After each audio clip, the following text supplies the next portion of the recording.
салом бинандагони азиз, Закӣ ва ҳушманди телевизиони Баҳористон. Ин силсила барномаи суҳбати рӯз аст ва тасмим гирифтем ки дар ин барнома вобаста ба ҷамъбасти озмуни ҷумҳуриявии тоҷикон оинаи таърихи миллат суҳбат кунем. Хушбахтона ба мову шумо бинандагони азиз маълум аст ки имсол дар қатори се озмуни сатҳи ҷумҳуриявӣ боз як озмуни дигар роҳандозӣ гардид ва хушбахтона ҷамъбаст гардид. Бо ин мақсад мо даъват кардем дар студия Сироҷиддин Ниёзӣ, сардори раёсати илм ва инноватсияи Вазорати Маориф ва илми Ҷумҳурии Тоҷикистон, ҳамзамон номзади илмҳои техникӣ. Хуш омадед.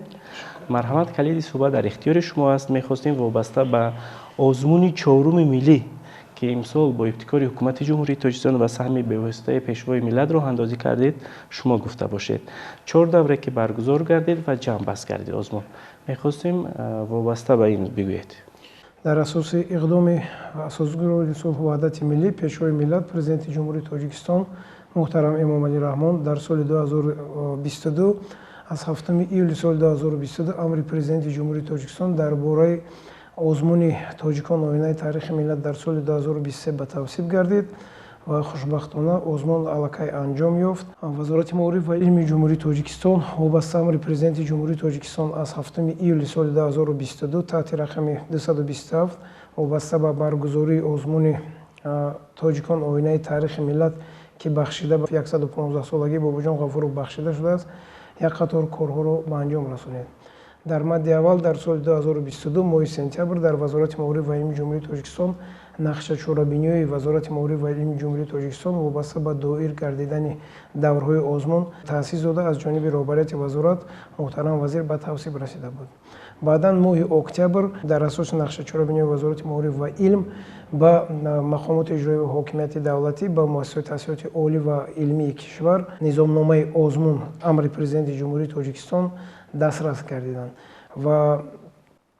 аз ҷониби Вазорати Маориф ва илми Ҷумҳурии Тоҷикистон барои ҳар як давр гурӯҳи корӣ таъсис дода шуда ба шаҳру вилоятҳо сафарбар карда шуда буд ҷиҳати баргузории семинар ва ҷиҳати фаҳмондадии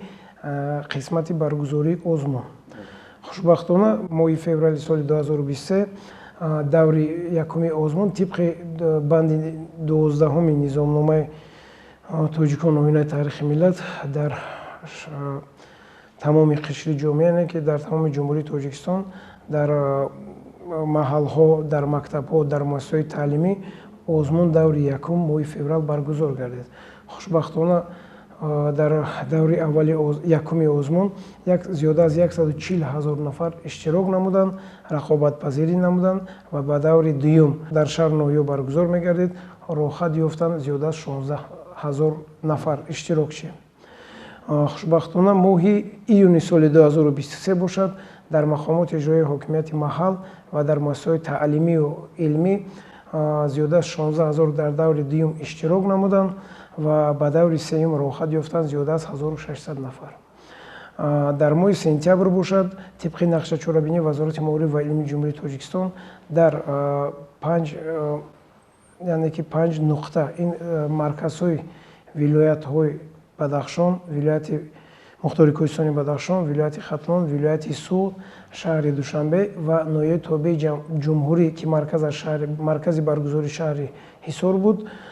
моҳи сентябр хушбахтона озмун баргузор гардид ва зиёда аз 1600 нафар иштирокчӣ ба даври чоруми озмун роҳат ёфтанд дар маҷмӯъ 115 нафар. Тибқи низомнома, яъне ки тибқи амри президенти Ҷумҳурии Тоҷикистон оид ба баргузории озмуни тоҷикон оинаи таърихи миллат аз ҳар як шаҳр, аз ҳар як нуқта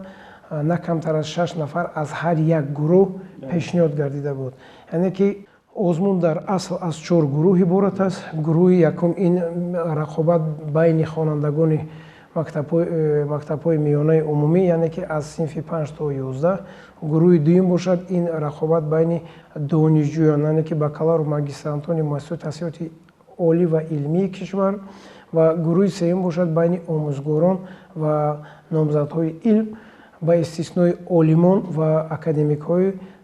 омӯзгорони самти таърих ва гурӯҳи чорум бошад миёни калонсолон ва касбу кори гуногун. Дар даври сеюм бошад 1600 нафар иштирок намуда, ба даври чорум 115 нафар дар маҷмӯъ, яъне ки ин мутаносиб ба вилояти мухтори кӯҳистони Бадахшон 19 нафар, ба вилояти Хатлон 24 нафар, вилояти Суд 24 нафар, аз шаҳри Душанбе бошад 24 нафар ва аз ноҳияи тобеи ҷумҳурӣ ки ба ду қисмат тақсим шуда буданд. Як минтақаи қисмати якум марказ ин дар шаҳри Ҳисор баргузор гардид ва водии Рашт бошад дар шаҳраки дар ноҳияи Рашт баргузор гардид. 24 нафар низ роҳхат гирифтанд ба даври ҷумҳуриявӣ. Хушбахтона он чорабиниҳо, он иқдомое ки Вазорати Маориф ва илми ҷумҳурии Тоҷикистон пеш гирифта буд, дар якҷоягӣ бо Кумитаи телевизион ва радиои назди ҳукумати ҷумҳурии Тоҷикистон тамоми даврҳои якум, дуюм ва сеюм пурра сабт гардида пешкаши бинандагон гардида буд. Тибқи низомнома банди 12 низомнома баргузории озмун даври чорум, яъне ки даври ниҳоӣ, даври ҷумҳуриявӣ, ин моҳи нимаи моҳи аввали моҳи декабр ба нақша гирифта шуда буд ва хушбахтона аз 24 моҳи ноябр то 28 моҳи ноябри соли 2023 дар Китобхонаи миллӣ аз даври чоруми озмуни ҷумҳурияи Тоҷикистон оинаи таърихи миллат баргузор гардид ва дар он озмун 115 нафар аз тамоми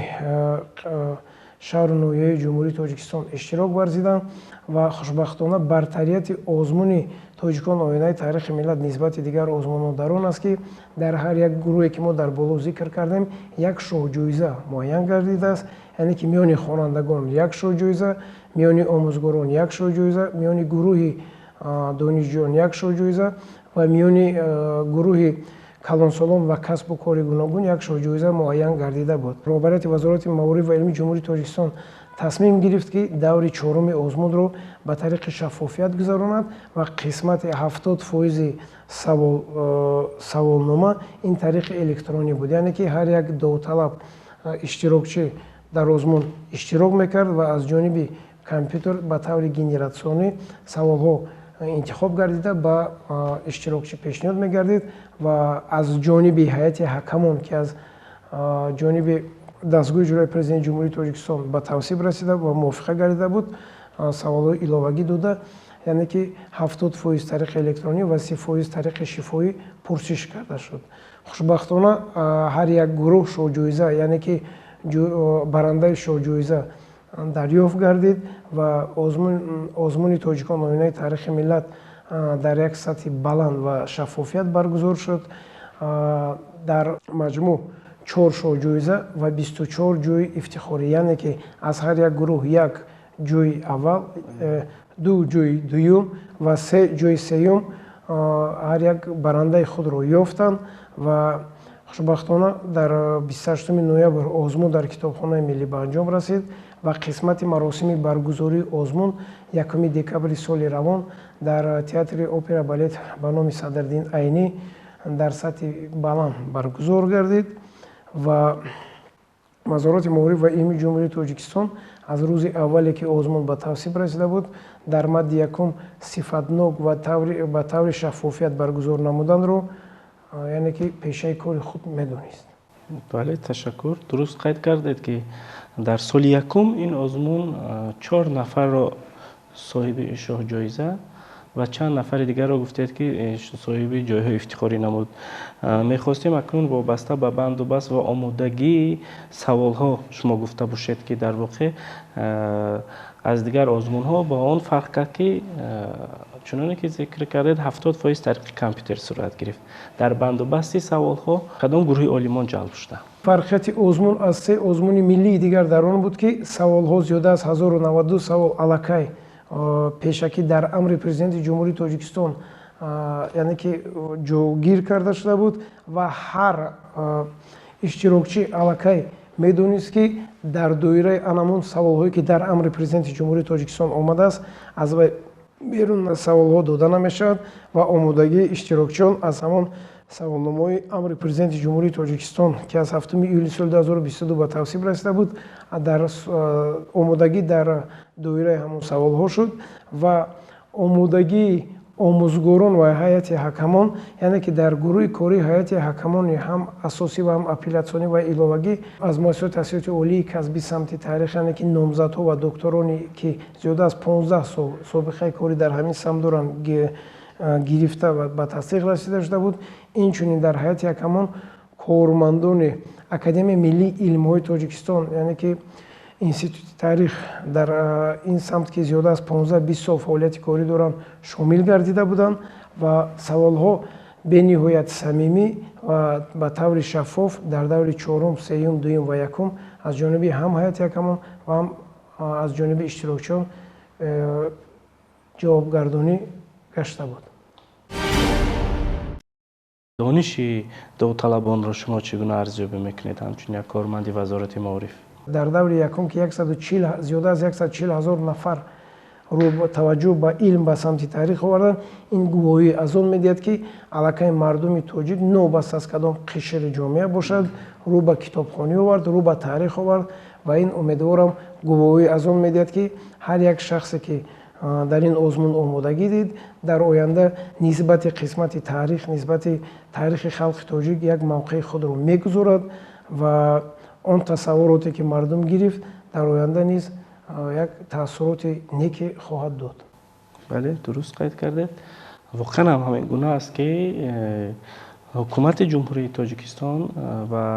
асосгузори сулҳу ваҳдати миллӣ пешвои миллат президенти ҷумҳурии тоҷикистон муҳтарам эмомалӣ раҳмон бо баргузории амин озмунҳо, хусусан озмуни фуруғи субъи донои китоб аст ки заминаи асосӣ барои баргузори дигар озмунҳо гардид, воқеан ҳам дар осиёи миёна як инқилоби маданиро танинандоз кард. акнун вақти муносиб аст ки шумо як бори дигар намо гирандагони шоҳҷоизаро барои бинанда гуфта бошед. шумо киҳо имсол аз рӯи 4 гурӯҳ соҳиби шоҳҷоиза гардиданд? гирандагони шоҳҷоиза яъне ки аз гурӯҳи якум ин хонандаи синфи 10 гимназияи 2 аз шаҳри Бохтар буд, яъне ки хонандаи синфи 10 соҳиби шоҳҷоиза гардид ба он саволҳое ки аз ҷониби ҳам комиссия, ҳам аз ҷониби ба таърихи электронӣ медод ба як омодагии боварӣ омада иштирок намуд ва шоҳҷоиза насибаш гардид. миёни донишҷӯён бошад аз номзад аз донишгоҳи миллии Тоҷикистон духтарак соҳиби шоҳҷоиза гардид, яъне ки ин гувоҳӣ аз он медиҳад ки новобаста аз донишҷӯ будану ба дарсҳои худ машғул будан, иловатан ба китоб хондан ба самти таърих машғул гардидааст. ва сеюм шоҳҷоизае ки миёни омӯзгорон насибашон гардид, донишгоҳи давлатии омӯзгорӣ ба номи Садриддин Айнӣ, яъне ки ихтисос аз рӯи молия ва иқтисод, новобаста аз ихтисосе ки мисол самти молия ва иқтисод аст, соҳиби шоҳҷоиза гардиданд. ба он саволҳое ки аз ҷониби ҳайати ҳакамон пешниҳод гардида буд, сари вақт ва як бо сифатнок посух дода шуд ва аз ҷониби ҳайати ҳакамон баҳогузорӣ мусбӣ ва баланд дода шуд. ва хушбахтии дигар аз он аст ки аз гурӯҳи чорум, яъне ки гурӯҳи калонсолон ва касбу кори гуногун, сарбози ватан ки айни ҳол дар хизмат аст, иштирок намуд ва ин гувоҳӣ аз он медиҳад ки тамоми қишри ҷомеа, хоҳ мақомот бошад, хоҳ қисмати фарҳангӣ бошад, хоҳ илмӣ бошад, аз ин озмун бохабар буданд ва шоҳҷоиза насиби сарбозе гардид ки пас аз хатми донишгоҳ қисмати бакалавриат бо хоҳиши худ ба қувваҳои мусаллаҳ сафарбар гардид, новобаста аз он ки ҳам хизмати ватан модарро ба ҷо овардааст, бо машғул шудааст ба китобхонӣ ба самти таърих. ин гувоҳӣ аз он медиҳад ки тамоми қишри ҷомеаи мо як таваҷҷӯҳи хоса доштанд нисбати баргузории озмуни миллӣ, яъне ки озмуни чорум, чӣ хеле ки шумо қайд кардед, тоҷикон оинаи таърихи миллат дар соли 2023. бале, акнун вобаста ба апеллятсия гӯед шумо ки муқаррарот шудааст ё ки раванди низомномаи озмун муқаррар намуда буд ки рӯзҳои масалан муайян апеллятсия мегузарад? тибқи нақшае ки вазорати маориф ва илмии ҷумҳурии Тоҷикистон ва аз ҷониби раиси комиссияи озмун таздиқ ба тавсиб расида буд, санаи 26 муайян шуда буд ҳам апеллятсионӣ ва санаи 28. бинобар сабабе ки талабот буд нисбати апеллятсионӣ, мо новобаста ки нақша буд ҳам рӯзи 26 ҳам рӯзи 27 ва инчунин рӯзи 28 ноябр қисмати апеллятсиониро баргузор намудем ва дар қисмати апеллятсионӣ алоҳида он ҳайати якамон вогузор шуда буданд ки зиёда аз таҷрибаи 20 сола дар ҳамин самт доранд, номзади илм ва доктори илмҳои самти таърих мебошанд. дуруст аст ки бе апеллятсия мисол ягон озмун ҷанбаст намешавад, барои он ки фаҳмиши ҳар як иштирокчӣ ва аз нуқтаи назари худ аст баҳо диҳ медиҳад. Лекин дар маҷмӯъ дар апеллятсионӣ ҳайати якамоне ки зиёда аз 20 сол собиқаи корӣ доштанд, тамоми ҳар як нуқтаҳое ки гуфта шуда буд дар вақти иштирок санҷида шуд ва он сабтҳое ки аз ҷониби Қумитаи телевизион ва радио назди ҳукумати ҷумҳурии Тоҷикистон ба навор гирифта шуда буд. Дар рӯзи апеллятсионӣ дастраси ҳамон шахсияте ки аризаи апеллятсионӣ кардааст дар навор сабти онҳоро нишон дода шуд ва он саволҳое ки онҳо ҷавоб доданд аз ҷониби 4 шахсияте ки ба гурӯҳи апеллятсионӣ шомил буданд санҷида шуд ва он камбудие ки дар вақти баргузорӣ баромадкунанда роҳ дода буд, тамоми ин нуқтаҳо фаҳмонида шуд ва гурӯҳи апеллятсионӣ яъне ки ҳар як иштирокчие ки аризаи апеллятсионӣ дода буд баррасӣ карда аз ҷониби гурӯҳи комиссияи апеллятсионӣ баҳогузорӣ карда шуд. бале ва то ҷое тавонист ки ҳамин гурӯҳи апеллятсионӣ хоҳиши довталабоне ки ба гурӯҳи апеллятсия рафта буданд қонеъ гардонад. мо шумо мушоҳида мекунем ки чун анъана ва чун иқдоми созандаи пешвои миллат баъд аз оне ки масалан озмунҳо гуфтем 4 озмун ҷамъбаст мегардад дар маркази ҷумҳурӣ шаҳри Душанбе, баъд онҳо дар ин ё он муассиса ё ин ки ин мактабе ки худи ҳамон ғолиб аст мераванду қадрдонӣ мешаванд. шумо чӣ назар доред вобаста ба ин? хушбахтии озмуну дар он аст ки новобаста ки дар амри президенти ҷумҳурии Тоҷикистон нисбати ҳар як озмун чӣ қадар маблағ яъне ки муайян шудааст, ҳар як муассисаҳои таълимӣ ва илмӣ новобаста аз оне ки дар амри президенти ҷумҳурии Тоҷикистон маблағ муайян шудааст, дар ҳар як муассиса аз ҷониби муассис барои ҳавасманд гардонидан ва рӯҳияи онҳоро баланд бардоштан, аз ҷониби ҳар як ректори муассисаҳое ки яъне ки омӯзгорон ва донишҷӯёнашон дар он ҷо ғолиб гардиданд, бо маблағҳои аз 5000 то 20000 сомонӣ ҳавасманд гардонида шуданд. ин вобаста аз ҳар як муассис ходаш аст, хулосаи муассис аст. Лекин он шахсое ки ҷойҳои шоҳҷоизаи якум, дуюм ва сеюмро ноил гардониданд, ҳатман аз ҷониби муассисаҳои таҳсилоти олӣ, миёна ва миёнаи касбӣ ва инчунин аз мактабҳои аз мақомоти иҷрои ҳокимияти давлатии вилояту шаҳрҳо барои ҳавасманд гардонидан як миқдори маблағи миқдори муайян ҷудо гардид. Инчунин даври сеюме ки озмун дар маркази вилояти Хатвон, вилояти Суғд, вилояти Бадахшон ва шаҳри Душанбе ва ноҳияи тобеи ҷумҳурӣ баргузор гардид. он шахсиятҳое ки ғолиб дар даври 3 ва ба роҳат ёфтанд ба даври 4 низ аз ҷониби мақомоти ҳокимияти давлати вилояту шаҳрҳо ҳавасманд гардонида шуданд. ва вазорати маориф ва илми ҷумҳурии Тоҷикистон шахсоне ки ҷойҳои яъне ки ифтихориро сазовор нагарданд, яъне ки ҷойи якум, дуюм, сеюмро сазовор нагардониданд, новобаста аз ин аз оне ки онҳо фаъол буданд дар чорабини маросими баргузорӣ яъне ки ҷамъбастии озмун ки 1 декабр дар театри опера балети ба номи Садриддин Айнӣ баргузор гардид, ба як маблағи муайян ба 13 нафар тибқи мувофиқашудаи раиси комиссия, муовин ва аъзоини комиссияи ҷумҳуриявӣ ки таздиқ карда буд, ба 13 нафарро бо сипоснома яъне ки ҷои ифтихорӣ ва як маблағи муайян маблағгузорӣ карда тақдим гардониданд. бале, саломат бошед. дуруст қайд кардед ки як таваҷҷӯҳ аст, ин як ҳавасмандгардонӣ он нафароне аст ки воқеан ҳам китобхон ҳастанд, китобдӯст ҳастанд. нисбати таърих, фарҳанг, урф, одат ва анъанаҳои миллии мо бетаваҷҷӯҳ нестанд ва таваҷҷӯҳ зоҳир мекунанд. ба ҷои охири сухан чӣ гуфтанӣ ҳастед вобаста ба оне ки дар 10 солаи сеюми замони соҳиби истиқлолӣ ин гуна озмунҳо барои миллати тоҷик, барои мардуми шарафманди ҷумҳурии Тоҷикистон роҳандозӣ карда шуд? ҷумҳурии Тоҷикистон, миллати тоҷик ки аз асрҳои аср бо яъне ки чеҳраҳои шинохтаи адабиётшиносони худ, файласуфони худ дар тамоми ҷаҳон як мақоми худро доранд. ин дар ин шабу рӯзҳое ки мисол чуноне ки ба мо маълум аст, тамоми ҷомеа таваҷҷӯҳ овардааст ба сомонаи интернетӣ, ба телефон дигар баргузории чунин озмунҳо ин гувоҳӣ аз он медиҳад, ки чуноне ки таҳлилҳо нишон медиҳанд, дар Осиёи Миёна дар ягон давлат барои китоб хондану барои мутолиа кардани китоб маблағ пешниҳод намешавад. хушбахтии миллати тоҷик дар он аст, ки мардум ба дигар корҳо машғул намешаванд ва вақти пурқимати худро ба хондани китоб, мутолиаи китоб, асарҳои гузашта, ба адабиёт, ба таърих рӯ оварданд ва инчунин барои заҳматҳои худ аз ҷониби сарвари давлат ва аз ҷониби ҳукумати ҷумҳурии Тоҷикистон бо як миқдор маблағҳои калон ҳавасманд гардонида мешавад. мо дар оянда хоҳони онем, ки баргузории чунин озмунҳо дучанд зиёдтар гардад, чунки ин хоҳем нахоҳем, чуноне ки дар озмун гуфтем, зиёда аз 140 000 таваҷҷӯҳ, аллакай дар соли аввал 140 000 шаҳрвандони ҷумҳурии Тоҷикистон таваҷҷӯҳ овардан ба китобхонӣ. ин гувоҳӣ аз он медиҳад, ки дар оянда самти китоб хондан, таваҷҷӯҳ овардан ба илму таълим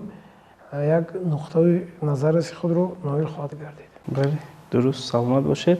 бинандагони азиз, бо мо буданд Сироҷиддин Ниёзӣ, сардори риёсати илм ва инноватсияи Вазорати маориф ва илми Ҷумҳурии Тоҷикистон, номзади илмҳои техникӣ, ки бевосита дар баргузори ин даврҳо масъул буданд ва роҳат гӯем барои довталабон ташкил намудани озмунро таъмин карданд. ва бори дигар дар ин барнома суҳбат кардем вобаста ба озмуни тоҷикон, оинаи таърихи миллат. гумон мекунем, ки ин суҳбати мо ба маврид буд. бори дигар ёдрас шудан барои хонандагон, барои довталабон ва барои падару модарон, ва ҳамеша дар озмунҳо иштирокчӣ бошед. хайр, расидем ба анҷоми силсила барномаи суҳбати рӯз. Тансиҳат бошед.